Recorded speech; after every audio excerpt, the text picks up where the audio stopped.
Oh, hey there. Sorry about that, guys. I was just thinking about some farming. My name is Jenna, and I'm a Montana State University dietetic intern. And I wanted to talk to you guys about the infamously known topic of farm subsidies.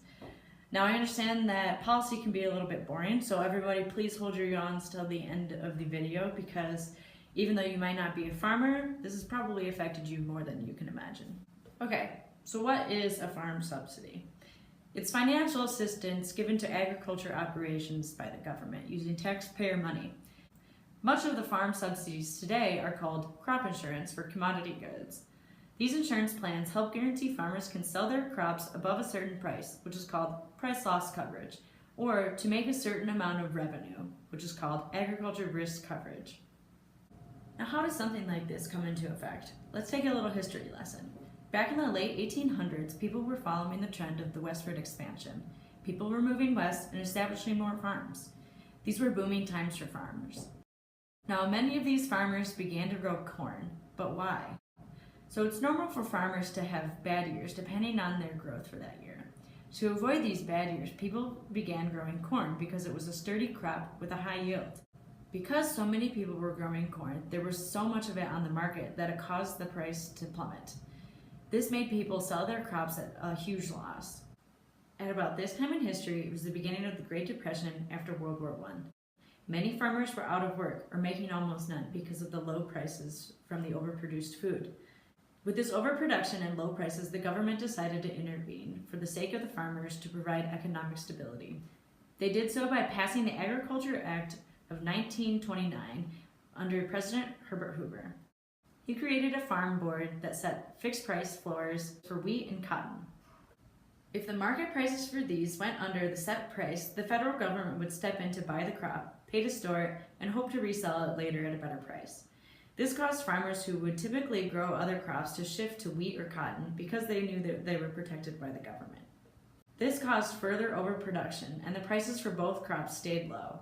The government eventually had to give away or sell the products to the world market at a huge loss. This leads them to the next adjustment of the agriculture policies. Under Franklin Roosevelt, they created the Agriculture Adjustment Act of 1933. With this new policy, the government would pay farmers not to overproduce by not growing on a part of their land. And they also fixed crop costs to compare prices during the booming years of 1909 to 1914.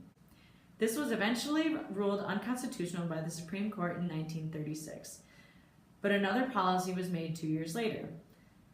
Since then, we have had similar agriculture policies in place that have changed slightly over time.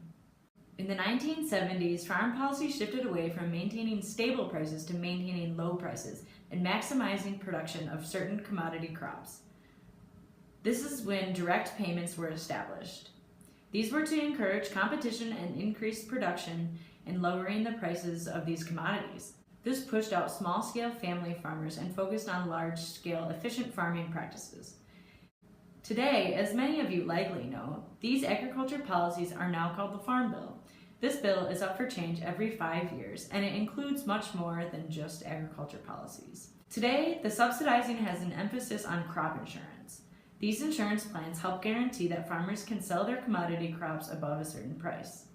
The money that covers these premiums of the crop insurance comes from taxpayers and in turn helps protect against food shortages. Today we subsidize barley, chickpeas, corn, dairy, dried peas, sorghum, lentils, minor oilseeds, oats, peanuts, rice, seed cotton, soybeans, and wheat. We produce a lot of corn. 32% of the world's corn supply was produced by the U.S. and farmers in 2010. This took up 84 million acres of farmland in the United States. By 2014, the U.S. was on target to spend about $972.9 billion on food and farm programs over the next decade. Unfortunately, most of this money is spent on the largest farms. The largest 15% of farm businesses receive 85% of the subsidies. The flow of subsidies has hindered farmers from innovating, cutting costs, diversifying their land use, and taking the actions needed to prosper in a competitive global economy. Farmers that grow specialty crops like fruits and vegetables are not eligible for direct subsidies. Many farmers rely on government payments for stability, so they plant the subsidy crops. These commodity crops do store well, but they oftentimes have to be processed. A lot of times, the processors even receive more profit than the farmers after preparing, packaging, shipping, and advertising costs. Much of the subsidized commodities are even considered non-food items. Much of the corn is used to make ethanol for fuel. In 2013, about 40% of the U.S. corn was used to make ethanol, 36% for animal feed, much of it was exported, and leaving only a small fraction for food, and even so, much of it was used to create high fructose corn syrup. The cost of our food system is that we have a lot of these commodity crops that are then processed into cheap products that are high in fat, oils, and sugars, with little nutritional value. Interestingly enough, our dietary guidelines that are set by our government do not match our agriculture policies in place. According to My Plate guidelines, we are told to have half of our plates filled with fruits and vegetables at each meal, yet our farmers have less incentive to produce these types of crops. Theoretically, if tomorrow in the same food system that is in place today, everyone in America were to only consume the foods recommended by the USDA dietary guidelines, there would likely be a national food shortage. The U.S. taxpayers fund for the production of commodity crops that likely contribute to the trends of obesity from the consumption of high fructose corn syrup and other low nutritional quality processed commodity foods. While we also help to fund the healthcare bills through Medicare and Medicaid for diet and obesity related chronic diseases. Now, this influence of farm subsidies on the food system, by all means, is not the only cause of the problems we are facing with obesity and chronic diseases today, but it sure might play a role. The agriculture practices that are associated with producing these less diverse commodity crops also come with some environmental costs. Common practices with producing these subsidized commodities are using monoculture, which is a single crop planted year after year, or two-crop rotation, which is two crops switched after each season, and confined animal feedlot operations. These simple ecosystems that are planted and unchanged, combined with having to plow the soil before each planting, which is called tilling, degrade the soil and require more fertilizer. The lack of diversity also leads to more pests, which increases the need for pesticides. Some of the places that these commodities are grown in dry sockets, which require more irrigation water. Equipment for tilling, planting, spraying, and harvesting also require fossil fuel.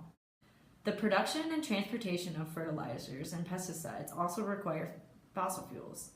Many of these fertilizers or pesticides may run off into bodies of water that may contaminate the water supply.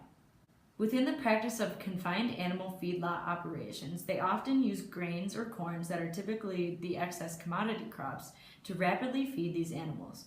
With this rapid growth and feeding, you may have guessed that these animals create a lot of manure. Let's use pigs for an example. They produce about 4 times as much waste as humans. So say a confined animal feedlot operation has about 5,000 pigs. They may produce the waste equivalent to a city of 20,000 people. To put this into perspective, a similar city here in Montana is the city of Kalispell with a population of about 23,000.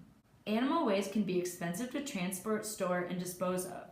Some operations use storage pits for the manure, which may leak into groundwater and streams. Some of this manure can be used as fertilizer for local fields, which helps to create a closed-loop system. Although this may present problems because if the nitrogen and phosphorus levels in the waste is higher than the crop's need for fertilizing, the excess nutrients contaminate the surface water or streams, causing algae overgrowth. This may devastate the underwater ecological system in water bodies. Now, I feel like I've unfortunately pointed out a lot of the negative consequences of the government farm subsidies, but they're not all that bad. They really can help farmers stay on their feet, especially now when it seems like the profession of farmers is diminishing. Have these farm subsidies gotten a little out of balance? That is likely, but these are probably not going away anytime soon. So there's room for change to meet the needs of the land and the bigger population. Okay, so what can we do? Be a vocal participant in efforts to reform the Farm Bill. Write to your policymakers. Advocate for sustainable food policies. Purchase local sustainably grown foods. Encourage your patients or clients to buy sustainably produced foods. Promote further research on health issues stemming from our current food system. Promote the consumption of locally grown, sustainably produced healthy foods at schools and health care institutions. Provide information and materials on how to buy food sustainably and locally. And support transparency in food production. Thank you guys so much for holding your yawns and listening to my presentation. Here are my sources for you guys.